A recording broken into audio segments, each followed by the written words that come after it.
दोस्तों, हर प्रोफेशन के अपने कुछ ड्रॉबैक्स हैं।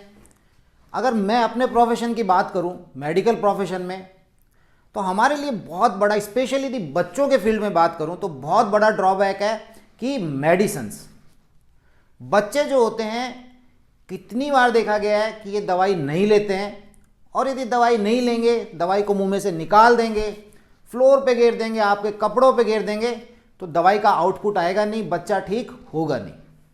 तो ये एक बहुत बड़ी समस्या है बच्चों के साथ कि उनको दवाई कैसे दी जाए। कितनी बार मैंने खुद ने देखा है, एक व्यक्ति मुंह खोल के रखता है, एक ने नाक दबा रखी है, किसी थर्ड पर्सन ने उसको पकड़ रखा है, और जो चौथा व्यक्ति है वो दवाई डाल रहा है, और इतनी मेहनत के बावजूद भी वो बच्चा दवाई निकाल देता है। मतलब ये चारों के चारों फेल हो जाते हैं। तो दोस्तों, मेरा आज का वीडियो और मेरे आने वाले एक दो वीडियो जो हैं वो मैंने इसी टॉपिक पे फोकस करे हैं, बच्चे और उनकी मेडिसिन से रिलेटेड। बच्चों को दवाई कैसे दें, और अगर बच्चा उल्टी कर देता है दवाई की तो हमें क्या करना है।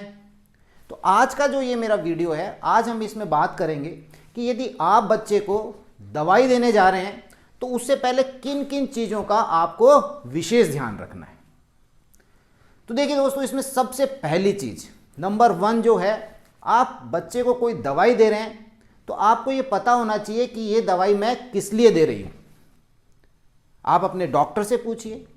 अगर आपने ओवर द काउंटर मेडिसिन खरीदी है तो वो जो फार्मासिस्ट है उससे पूछिए कि ये दवाई जो है बुखार की है, जुखाम की है, कफ सिरप है, या कोई एंटीबायोटिक है।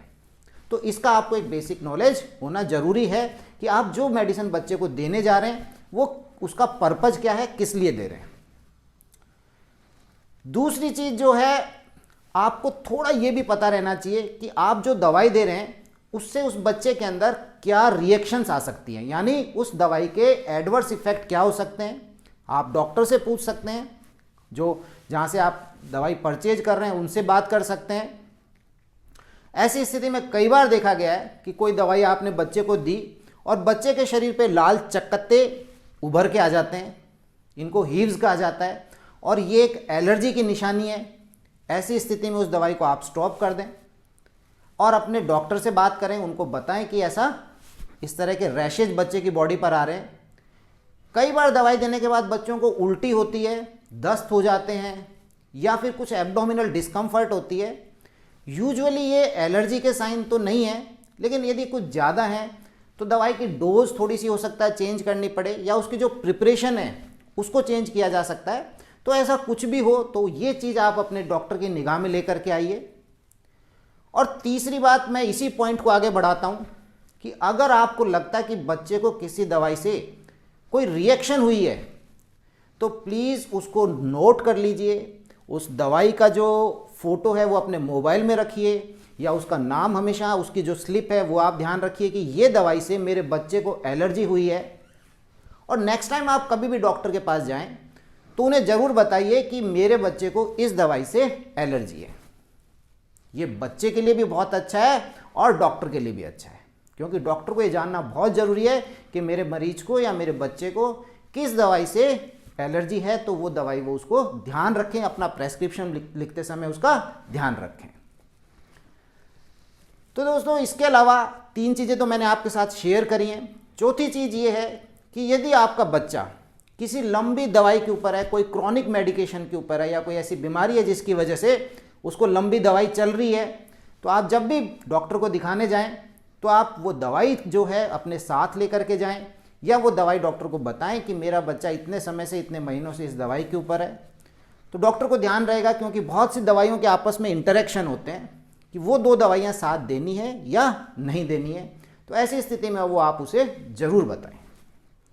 एंड लास्ट पॉइंट, 5वां पॉइंट, आप जब भी दवाई परचेज कर रहे हैं तो वहाँ जहाँ फार्मासिस्ट है या जो काउंटर पर हैं उनसे बात कीजिए कि इस दवाई को स्टोर कहाँ करना है।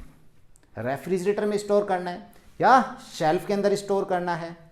एंड द नेक्स्ट वन, कितने दिनों तक इस दवाई को यूज किया जा सकता है।